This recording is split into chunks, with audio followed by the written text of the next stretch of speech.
Bueno, cuando vamos a abordar el estudio de las personas como objeto de conocimiento, es indispensable tener presente que realmente la categoría que engloba tanto a las personas naturales como a las personas jurídicas es la categoría de sujetos de derecho.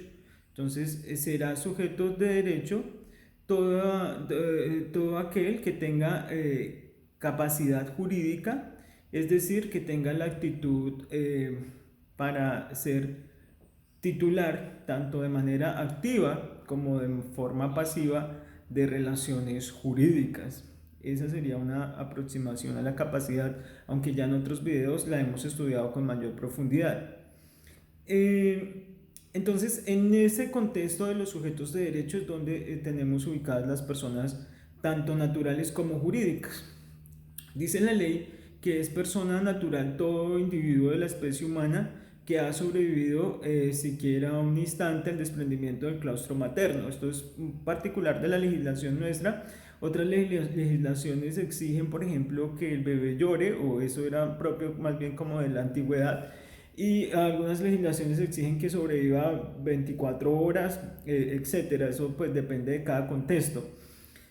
Pero pues la legislación nuestra indica que sobreviva un instante siquiera el desprendimiento del claustro materno. Acá pues nos metemos de lleno en una discusión muy fuerte y que tiene que ver también con un poco el atraso de nuestro Código Civil. Ahora que la Universidad Nacional está gestionando el proyecto, pues tenemos que entrar a estudiar pues qué dice ese proyecto. Pero aquí dice que sobreviva un instante siquiera el desprendimiento del claustro materno y desde ahí se entiende que es persona. Mm, entonces, la pregunta es, bueno, ¿y el que está por nacer no es persona? Pues parece que desde el punto de vista del derecho civil no lo es, pero esto no quiere decir que el que está por nacer no sea sujeto de derechos, no sea ser humano. Por eso la categoría de sujeto de derecho es mucho más abarcante. Esta dicotomía o esta discusión se debe principalmente pues a que el Código Civil nuestro es de tradición romanística, mientras que los derechos humanos y el concepto de ser humano como sujeto de derechos, es decir, el ser humano sujeto de derechos, titular de derechos humanos por el simple hecho de ser humano, algo muy naturalista, es una categoría que se crea a partir de 1948, entonces con la Declaración Universal de los Derechos Humanos. No está en el derecho francés, porque el derecho francés, el civil francés, aunque proclama unos derechos, estos derechos que se declararon con la Revolución Francesa, son los derechos del hombre. Entonces fíjense cómo de todas maneras la sociedad francesa aún tenía visos de ser una sociedad patriarcal, porque no está hablando de los derechos humanos, ni está hablando de los derechos de las mujeres y los hombres y de los derechos de las niñas, niños y adolescentes, sino que está hablando de los derechos del hombre, también dejando por aparte y excluyendo otras categorías de sujetos, como por ejemplo las personas que tienen alguna discapacidad o pertenecen a una minoría. Bien, entonces esas son las personas naturales. ¿Desde cuándo se es persona? Pues entonces hemos dicho que desde el nacimiento. ¿Cuándo termina la calidad de persona? Pues con la muerte de la persona o por la declaración de muerte presunta por desaparecimiento. Si de una persona no se tiene noticias durante un término superior a 2 años, sus familiares pueden adelantar este proceso para adelantar los trámites que tienen que ver con las relaciones de vida, como el matrimonio y pues los temas sucesorales. Mm, la muerte natural pues es el cese definitivo de las funciones vitales. Ahora bien, ¿qué son las personas jurídicas? Porque decíamos, esta es la otra categoría que se encuentra incluida entre la categoría de sujetos de derecho. Las personas jurídicas son entes ficticios creados de alguna manera por el intelecto humano y aceptados de esa forma. Es decir, de cierta manera uno no puede afirmar que que una persona jurídica tiene un sustrato material, mm, que tiene un cuerpo físico como tal, como si lo tienen las personas naturales. Sin embargo, se acepta su existencia y se le reconocen tanto a las personas naturales como a las personas jurídicas los atributos de la personalidad. Evidentemente tienen un nombre o razón social, tienen una nacionalidad, tienen un domicilio o varios según depende, eh, tienen un patrimonio y pues desde luego, como lo pueden observar, solo se predica pues el estado civil de las personas naturales, no se predica estado civil de las personas jurídicas. Entonces ahí habría una diferencia que se podría notar para tenerla presente. Bueno, las personas jurídicas, que ya hemos dicho que son entidades artificiales, no son universalidades de bienes. Las universalidades de bienes, como las sucesiones, las sociedades conyugales, no tienen personalidad jurídica, ni los patrimonios autónomos.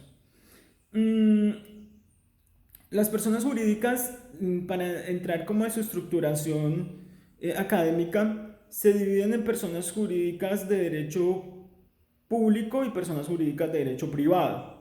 Las de derecho público pues están reguladas por el derecho público, su creación tiene que ser a través de una resolución o un acto administrativo, por ejemplo una resolución que crea el Ministerio de las TICs en Colombia. Entonces el Ministerio de las TICs en Colombia es una persona jurídica de derecho público, como lo es una alcaldía o una gobernación. Tienen un representante legal, el alcalde, el gobernador, el ministro. Bien, y existen personas jurídicas de derecho privado, es decir, aquellas que se regulan por el derecho privado, el Código de Comercio, el Código Civil. En este caso, hay que distinguir en estos dos tipos de personas si son personas jurídicas de derecho privado que tienen ánimo de lucro y aquellas que no tienen ánimo de lucro. Voy a explicar las segundas. Las personas jurídicas de derecho privado que no tienen ánimo de lucro pues no buscan un reparto de utilidades, es decir, se dedican a un objeto social como tal, obvio, pero cuando obtienen una rentabilidad, esa rentabilidad o utilidad no se reparte entre los socios, sino que vuelve a integrar el capital, el patrimonio social, para hacerla cada vez más grande. Son, por ejemplo, este tipo de personas jurídicas de derecho privado sin ánimo de lucro, las asociaciones, las fundaciones, las cooperativas. Pensemos una cooperativa donde las personas se asocian eh, para obtener un beneficio común, como por ejemplo una cooperativa de trabajadores para un tema de vivienda. Había dicho entonces corporaciones, asociaciones, fundaciones, cooperativas. Las cooperativas pues recuerden que tienen un régimen legal particular.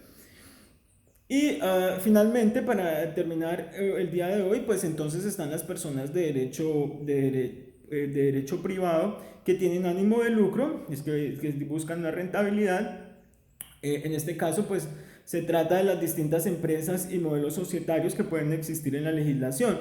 En Colombia existen 5 modelos societarios: las sociedades colectivas, las sociedades en comanditas, tanto las simples como las por acciones, las sociedades limitadas, las sociedades anónimas y las SAS o sociedades por acciones simplificadas. Estos modelos societarios han ido evolucionando. Los primeros modelos societarios que existieron fueron los colectivos o empresas familiares, se les reconocía por las siglas CIA, hermanos, padres e hijos. Y en ese caso la responsabilidad de los socios era ilimitada, respondían incluso hasta con su propio patrimonio. Esto fue evolucionando lógicamente. Aparecieron las sociedades en comanditas simples y por acciones. Allí se distinguen entre socios gestores y socios comanditarios. Los segundos solo responden hasta el límite pues, de sus aportes. Y finalmente estos modelos fueron evolucionando hacia las sociedades limitadas, donde la responsabilidad de los socios, evidentemente, como lo indican las siglas LTDA, es limitada hasta el límite de sus cuotas de participación o de interés social. Las grandes compañías pues son las sociedades anónimas, son el mejor ejemplo de sociedades de capital. Las colectivas son un buen ejemplo de sociedades de personas. Estas sociedades de capital no importa mucho quién es el socio, sino si está en la capacidad de pagar las acciones, de adquirirlas y participan del mercado de valores como característica principal. Bien, y finalmente las sociedades por acciones simplificadas, que vienen a ser como la tendencia actual, vienen de un tema desregulatorio en la forma como se crean las empresas en Colombia, es decir, el Estado no quiere que haya tantas trabas a la hora de crear una empresa y por eso crea este modelo societario que son las SAS, sociedades por acciones simplificadas.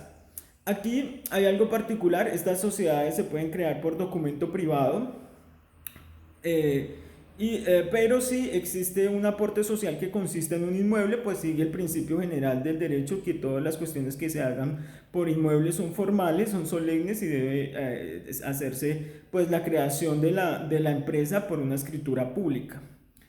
Ese documento privado, esa escritura pública, como en todas las otras anteriores empresas o sociedades, tienen que inscribirse en la Cámara de Comercio del lugar respectivo del domicilio de la sociedad.